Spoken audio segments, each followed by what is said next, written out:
Hi, uh, welcome back. Welcome back to my class on physics 2. It's now we have made a long journey, so it is a 27th class in a row. A lot of video lectures. I hope these lectures have been helpful so far. You have developed some insight about how physics is connected with your course. It's all physics. All the courses present in the college are applied physics essentially. So physics. We are now in the most important topic, actually one of the major topics, particularly related to the students of electronics and communication.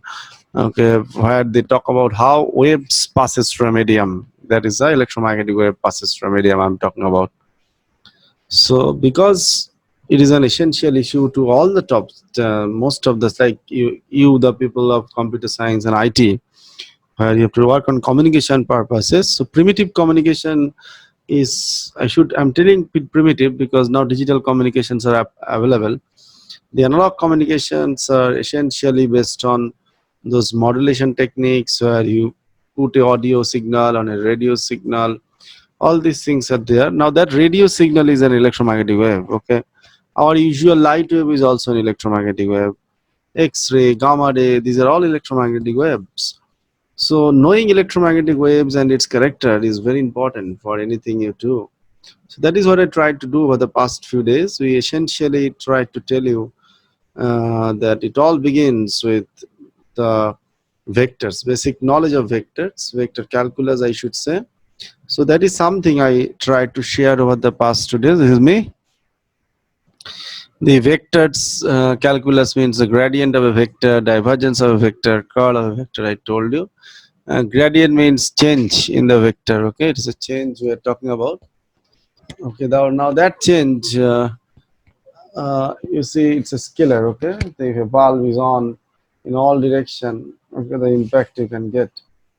So direction independent, so it's a scalar quantity. So you take gradient of a scalar, so just like the here.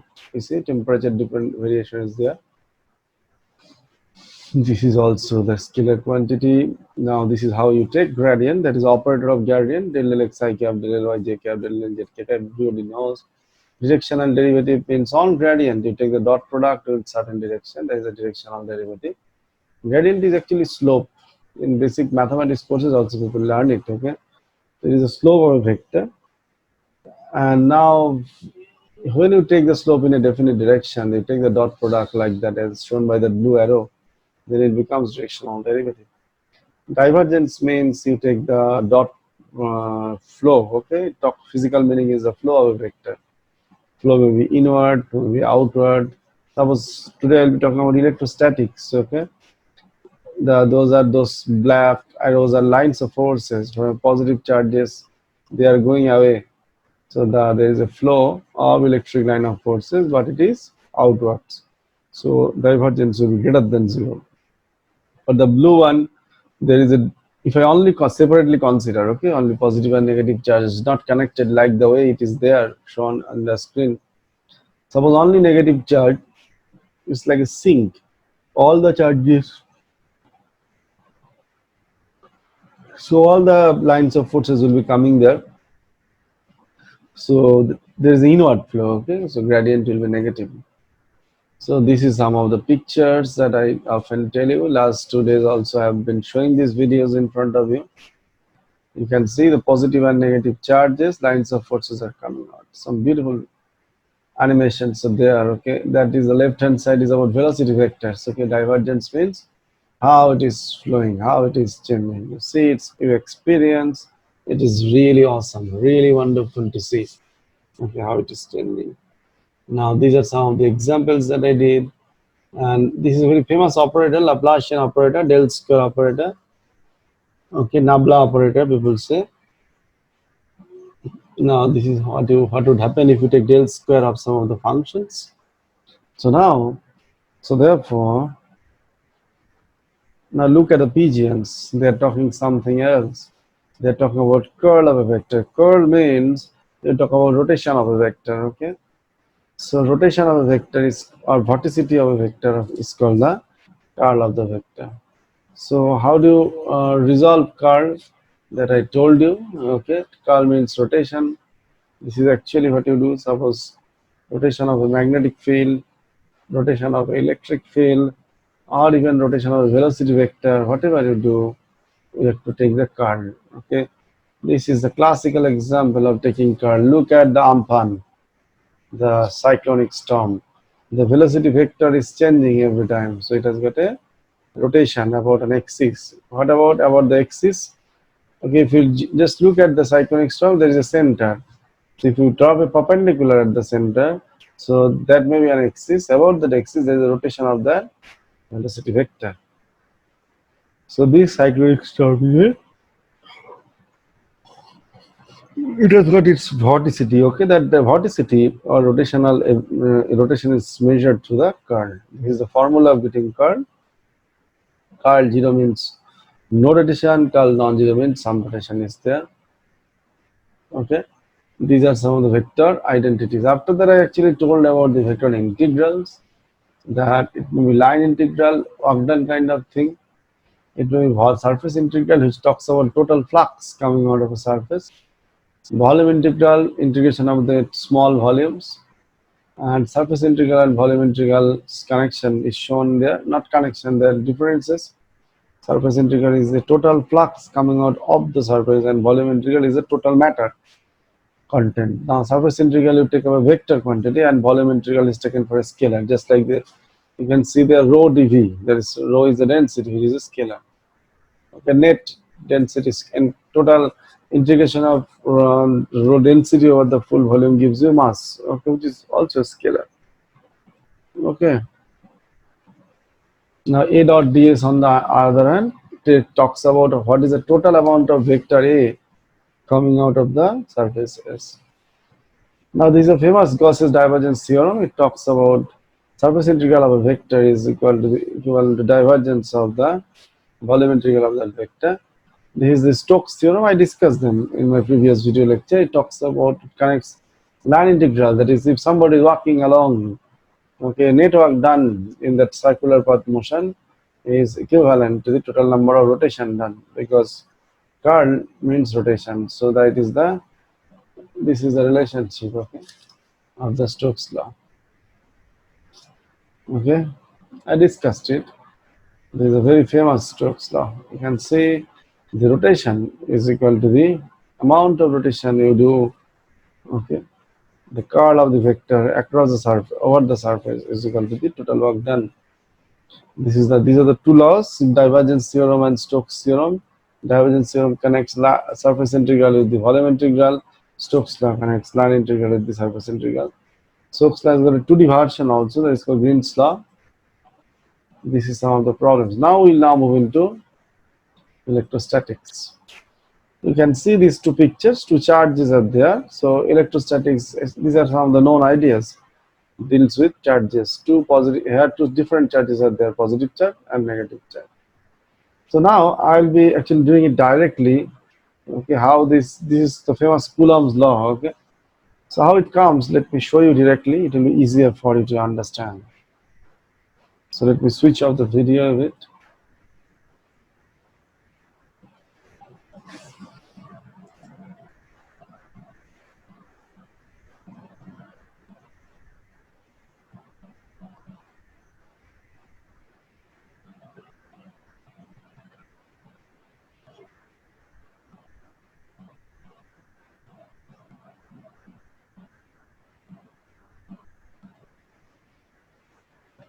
Please see it now, how I am doing. Now, please see, put concentration. Suppose I have got a positive charge Q here. We define a coordinate system. Okay, I've got a charge Q1 here, and we consider charges are like a sphere, spherical charges. Okay, so that the center of the sphere, this charge is located, and the other charge is say Q2. The position vector of the charge Q1 is R1. The position vector of the charge Q2 is R2. So the distance vector between them you may call is R12. Okay, like this. R12 may be Suppose this is the unit vector in this direction, so it will be some magnitude, maybe r cap. So the force acting between the two charges is given by Coulomb's law. Between these two charges is given by this much. Now the formula is this much, everybody knows. Q1, Q2 by 4 pi epsilon 0 r square r cap. This is the famous Coulomb's law, the force between two charges, which all of everybody knows. Now in this description, suppose the charge Q2 is become plus 1 unit of positive charge. Then what would happen to this expression? If you look at the picture, if I draw it in a smaller way, the picture now takes a form. This is your Q1 charge. This is your Q2 equal to unit charge. These are your position vectors R1 and R2. This is the R vector, R cap vector, which is R1, 2 actually. Now if I try to calculate the force between them, so this is a force on an unit charge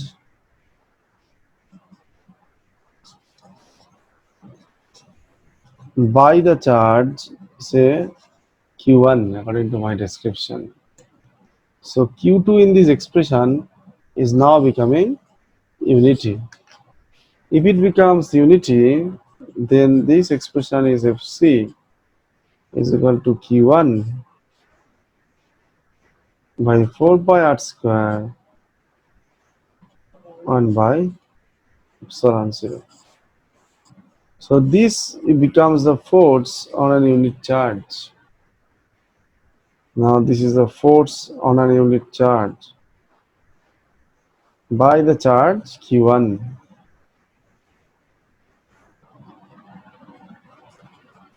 Now force on a unit charge is called nothing but electric field.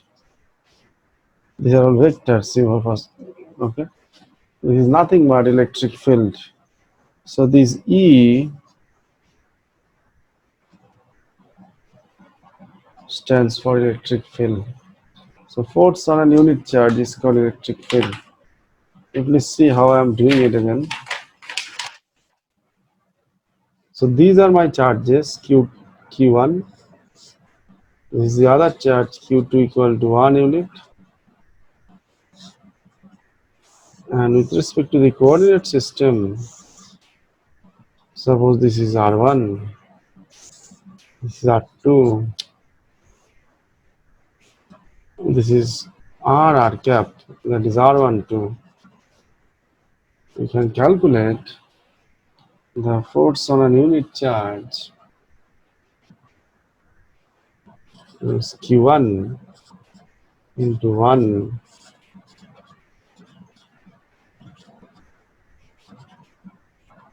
This is the force on a unit charge is called electric field.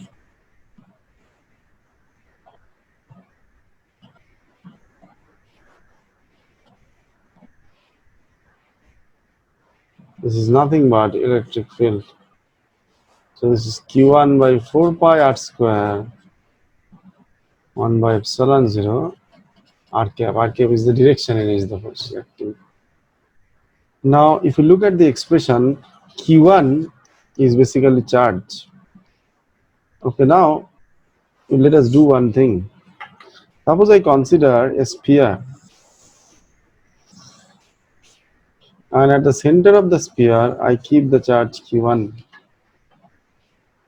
So basically what does it mean? If this position vector is say r, this distance vector, and if I keep the charge Q2 equal to 1 unit, this is going to be the direction of the electric field.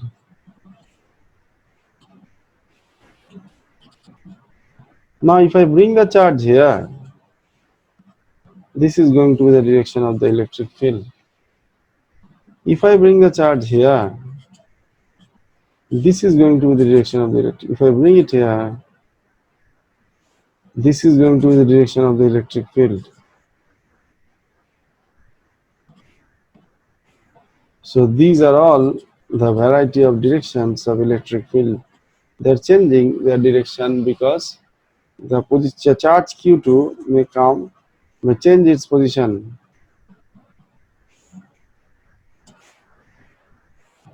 And you see, because Q1 is a positive charge and Q2 is also a positive charge, so all the forces are repulsive forces, so they are actually pushing away. So it is going away. Okay. So this is the direction of electric field because Q2 is unity. This is the direction of electric field because Qt is okay. This is the direction of electric field because okay. Now this direction along which the electric field is acting, these are called electric line of forces. Okay.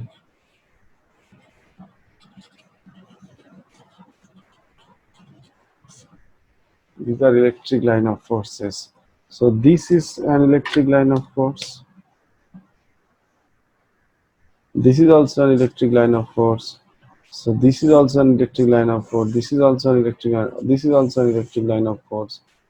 So these are all electric line of forces.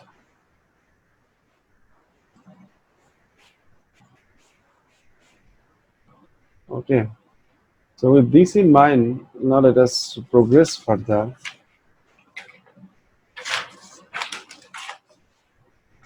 Let us progress further. So you see here, this if I consider a sphere like this, and this is my unit positive charge. So if I define a coordinate system like this,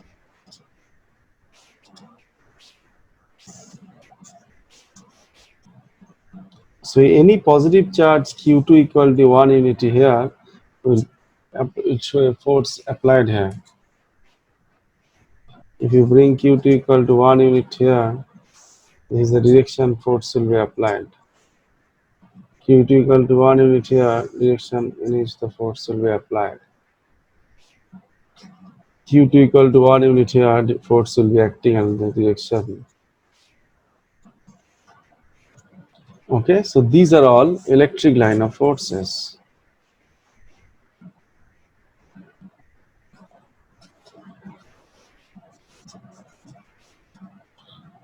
And the electric field is nothing but Q1 by 4 pi epsilon 0 r square r cap. Okay. Now I just ask you to look at the expression. Now suppose Q1 is Q. So Q by 4 pi r squared 0 is basically charge by surface area of the sphere. So that's why this we may define surface charge density here,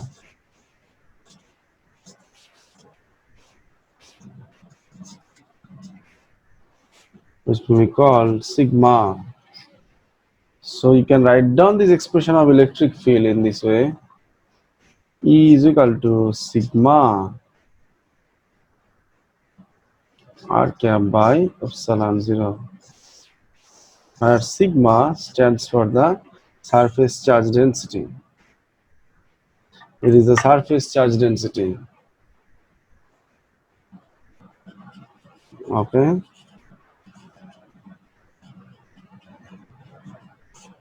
It is the surface charge density. Now if I now keep on discussing further, again I consider a sphere. Now this is a sphere. I'm good at drawing spheres now, okay? This is a sphere. Now these are x, y, z three axes, and the radius is r. R is the radius of the spheres. R is the radius of the sphere.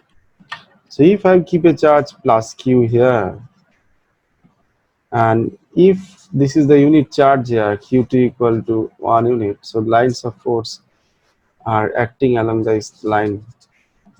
So these are showing electric field is coming out, and it is coming out along the radially. So if I define an unit vector n cap, this is perpendicular to surface because it is along the radius. So if you bring the charge here, so this is the direction of the electric field. It will be along the perpendicular to the surface. So n cap is a vector perpendicular to surface. It is an outward vector. It is waiting out. So if I bring it here, so this is the direction of the n cap. If I bring the q2 here, so this is the direction in which electric field will act. So ultimately, you see across the entire surface, lot of electric line of forces are coming out because of the single positive charge q. I can keep on changing the position of the charge qt equal to 1 unit. Okay, I can keep on changing the position. So ultimately, what would happen? Lines of forces are coming out. So now if I choose a surface area ds here, so if this is the electric line of force coming out here, if I consider a surface area arbitrary ds, so E dot ds, okay, E vector is along perpendicular to the surface, so ds vector, you know, also in the same direction, okay, because ds vector is defined as the surface area and n cap, okay, it is perpendicular to the surface because of the basic surface integral that I already told you. So E dot ds basically refers to total electric flux from the surface, flux coming out from the surface of area ds. So obviously to know what is the total electric flux coming out of entire surface area, total electric flux from entire surface area from the full surface, if you have to calculate it, you have to obviously E dot ds need to be integrated over the full surface. Now let us see what is the result of that integration. So if you look at the picture, it is like this much. So this is your sphere, this is the coordinate system. At the center of it, I've got positive q charge, and these are the electric lines of forces are coming out. Q2 equal to 1 unity. So electric line of forces are coming out, and this is the direction is perpendicular to the surface. So if I bring q to here, so electric line of forces are coming out. So these are all the electric line of forces coming out.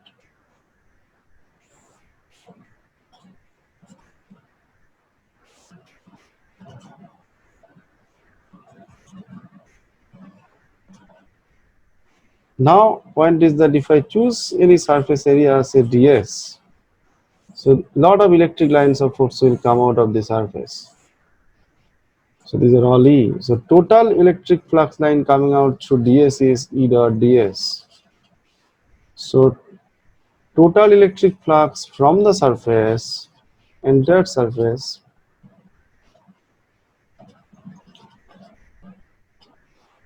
is an integration over E dot ds.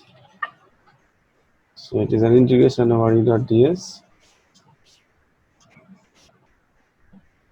Now the formula of E is nothing but Q by 4 pi epsilon 0 r square.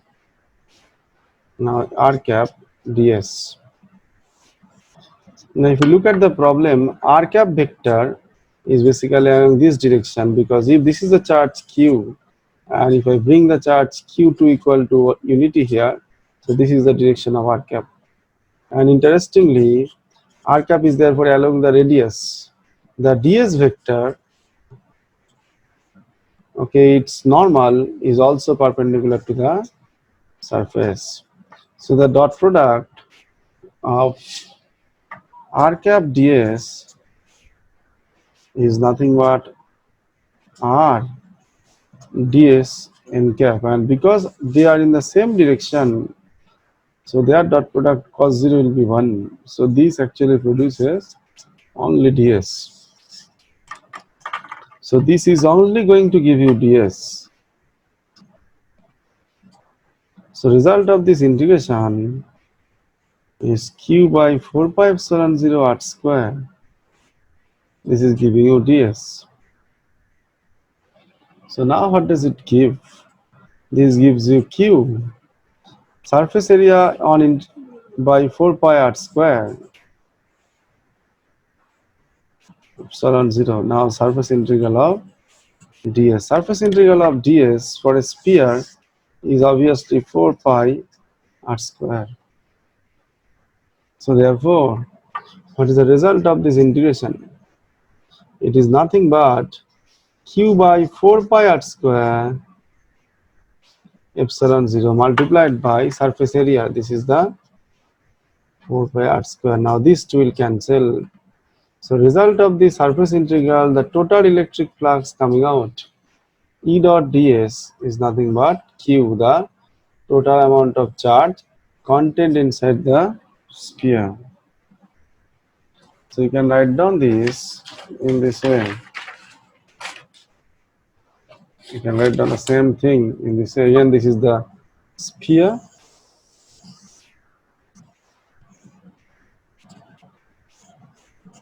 So this is the positive q charge is here, and this is q2 equal to unity. These are the directions of electric field. Now this has been uttered a number of times now. So if I choose the surface area ds, this is the electric fields are coming out of the surface. Okay, the point is that this direction of electric field is perpendicular to the surface, and this is also the direction of the radius vector. And this ds vector, as I told you, this is n cap. So ds vector is nothing but dsn. So that idea has been utilized, and we got this one just now. E dot ds is equal to q by 4 pi r square epsilon 0 surface integral of ds, and E dot ds, the total electric flux coming out is nothing but q. If I integrate ds, I was getting 4 pi r square. So now this q may be written like this way. Suppose rho is the charge density.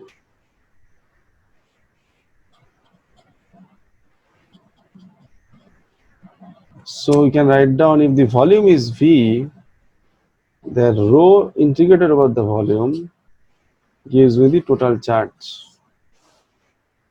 So I can write down this equation in this way now. Surface integral E dot ds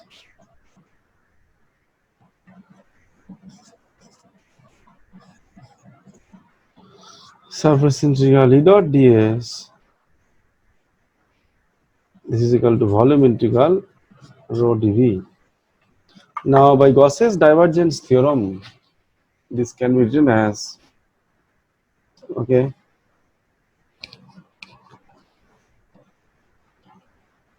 now this can be written as in this way, volume integral rho dv. Okay, now so that idea you have developed. So now two things I have to mention. The first point is that Just a second. First point is that if this is my sphere and if this is a positive charge Q and these are the unit positive charge, these are the electric lines of forces coming out. Now the total electric line of force coming out, so these are all E's. The total electric line of force coming out from the entire surface, that is surface integral E dot ds, is therefore equal to Q. Now this is one of the, this is what is Q? Q is the charge enclosed. Now this is called Gauss's law of electrostatics.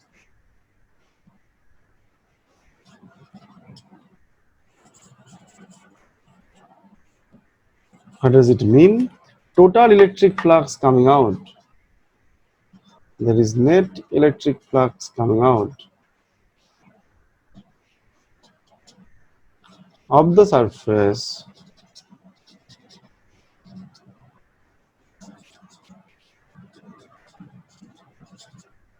is equal to charge enclosed. Now, again, as I was telling that you can write down this total charge in terms of volume integral of the charge density rho. So we can now just slightly convert this equation in this way.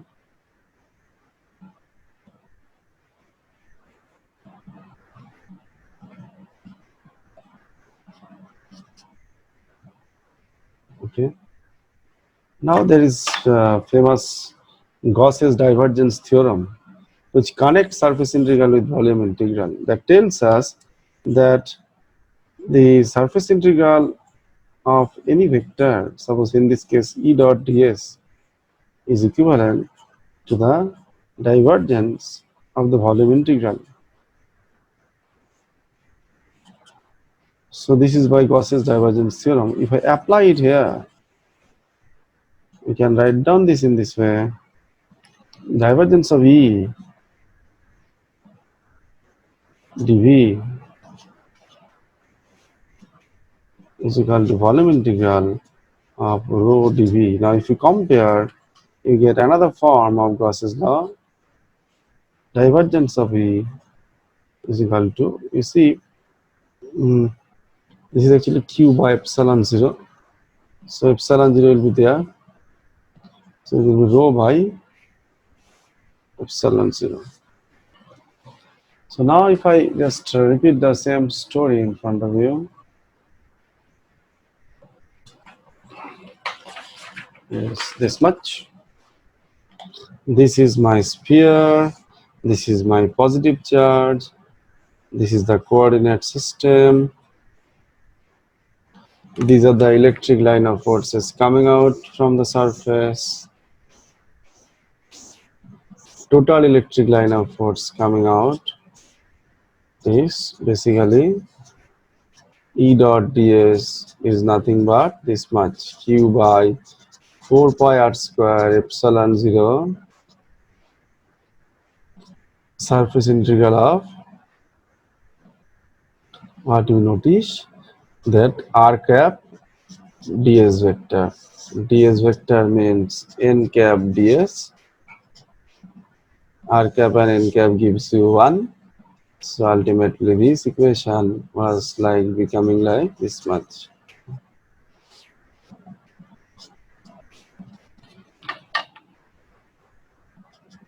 This r square of.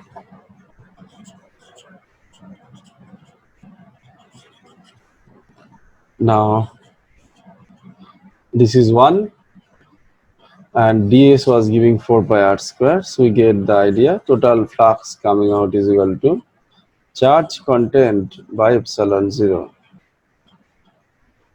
This is the famous Gauss's law in integral form.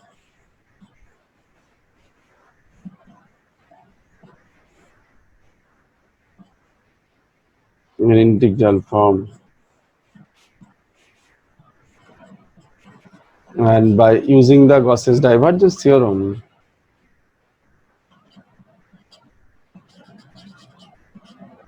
and considering the idea that charge density is rho, and if you do the volume integral over this, you get the net charge q.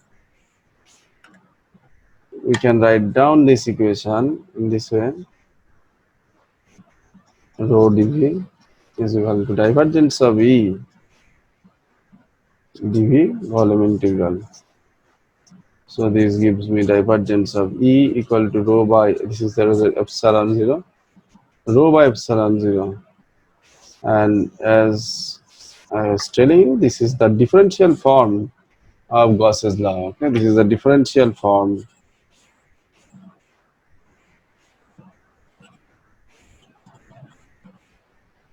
of Gauss's law. So you have got it. So now if we get back to the PPT, we can now realize by this time Coulombic law, going fluxes, lines of forces going out, going in. Okay, this concept, let me again illustrate a bit.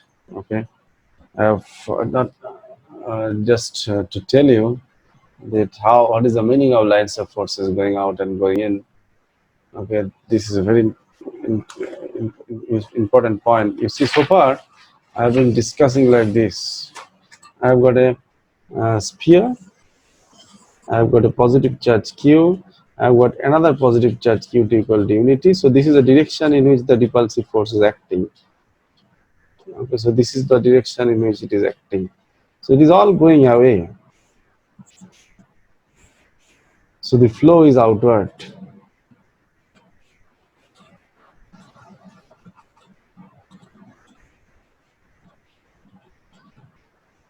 Now this flow, that the electric lines of forces are coming out.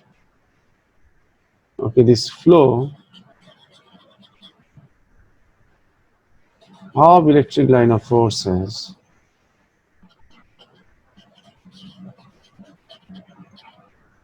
is also called flux of the lines of forces.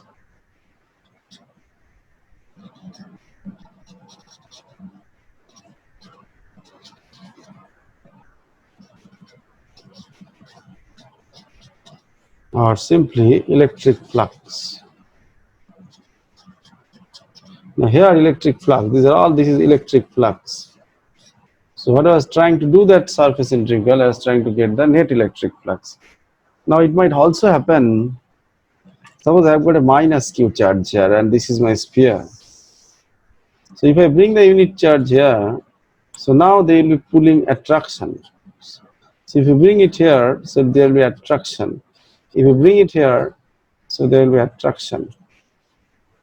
So now it will feel attraction. If you bring this here, so if you look at the line of force, now all the lines of forces are now getting in. They are now getting in, considering Q2 is moved here. Because it has got a negative charge, it is actually pulling it. So now there is an inward flow or inward flux, inward electric flux. Electric flux are getting in. Okay, ideally, okay, so this is the concept. So here flow is there, so divergence is non-zero. So that is what we calculated in our Gauss's theorem also. It is equal to the charge enclosed. Here also divergence is non-zero.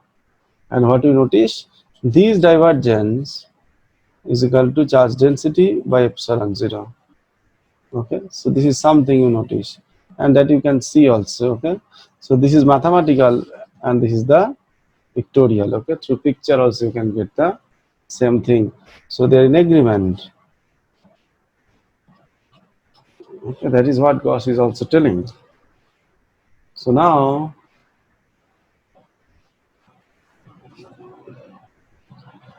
okay, this is the net flow of electric field as I mentioned. So you see net electric flux is flowing out. The concept of electric field I have given. Surface charge density is there. And now here comes the Gauss's law. integral form, surface integral of E dot ds equal to charge, and also the differential form. Differential form is nothing but Maxwell's first law. This is the Maxwell's first law. Okay, this equation is called the Maxwell's first law. What does it mean? There is a not net outward flow of the electric line of forces, and that is equal to charge density by epsilon 0. Now, the quantity, the charge density 4 pi r square, q by 4 pi r square, is also called the flux, the displacement current density, okay, or flux density. Okay, that is also called the flux density, the same thing. Okay, electric field and flux density are connected by that formula. You can say epsilon 0 E. So what we can do, we can slightly modify this Gauss's law now in terms of flux density. You can see here, we can slightly modify the Gauss's law. That Gauss's theorem is that divergence of E equal to rho by epsilon 0. Now electric field is connected by the flux density. This is the expression q by 4 pi r square 1 by epsilon 0 r cap. Now this is the flux density, because this is the total flux is q because of the form Gauss's law. E dot ds is equal to q. So q by surface area is obviously, this is a net flux. So q by surface area is the density of the flux.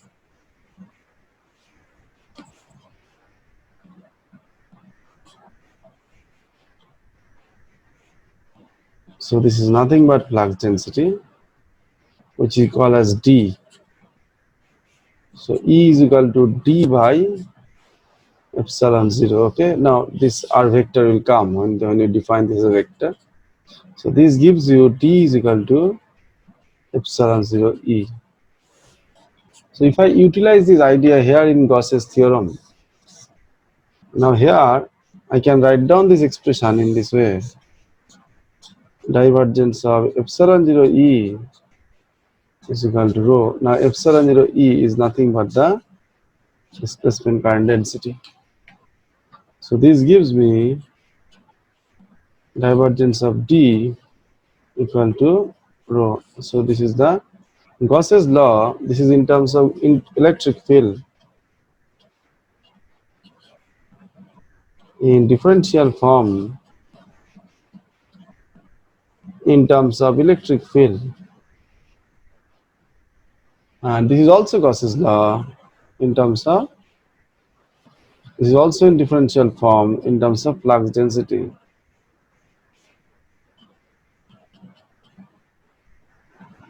Because this is going to be an important concept later on when you talk about displacement current. This is also called displacement current density. Okay.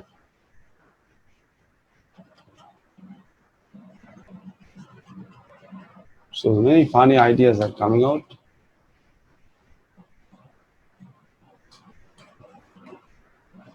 Okay, this is a Gauss's law, as you can see, as I discussed a lot now. Understand? So now here come another wonderful idea. Okay, there is a concept of electric potential. Okay, you see, electric potential is something. Let me show you. This theorem tells you divergence of E is equal to rho by epsilon 0. Rho is the charge density. Now everybody knows electric field is minus of gradient of potential energy, potential or voltage.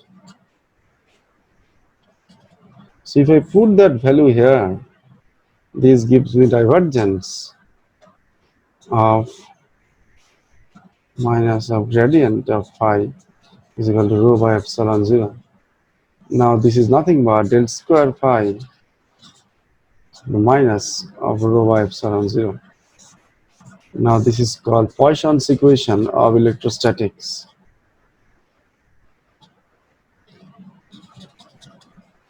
Okay, so this actually connects voltage or potential with charge density.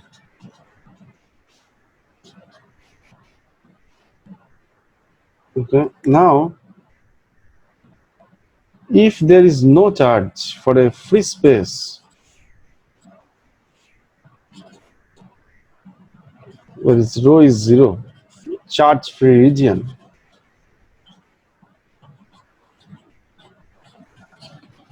then this equation actually converts into del square phi is equal to zero. Now this is another famous equation. This is called Laplace's equation of electrostatics. So you have to solve problems with this, okay? So those things are automatically coming. These are all very simple, as you can realize. I think you can see. I've told it phi. There it is in as v. Same story. So del square operator has got variety of form. Cartesian form is known, well known, but it depends when you're solving some problem. Now the surfaces where you apply Gauss's law called Gaussian surface, it may be cylindrical, it may be spherical. So the del square operator form will be changing like this. Okay, just an example of Laplacian operator del square f, and it has been done in Cartesian system. You can get the results there. If f is y squared z cube I cap, 2xy z cube z cap, 3xy square z square t cap. So del square means double derivatives will be done. So first one, second one, third one, as you can see there. Only the third one is meaningful. Okay, so that gives you basically 2i, so 6 will be coming, 6xy square. Very simple. So now electric field, the Gauss's law has given you the concept of many concepts, how the total flux coming out is equal to charge enclosed. The total flux is its divergence, that is equal to the charge, also the charge density enclosed, and ultimately the Poisson's equation in the charge region del square phi, the potential energy is equal to charge density of epsilon 0. And same thing for no charge region, that we have got the Laplacian equation del square phi is equal to 0. Now we'll now apply this idea, we'll now calculate the potential in real problem, but they have to be more practical, more hands-on are needed. I'll do that in the next class. Thank you. Okay, we'll do it for a sphere. Okay, outside the sphere, inside the sphere, for a shell, for a cylinder. So do all the problem. Okay. So for the time being, let us say tata bye bye. Next class, we'll be doing this job. Okay, thank you.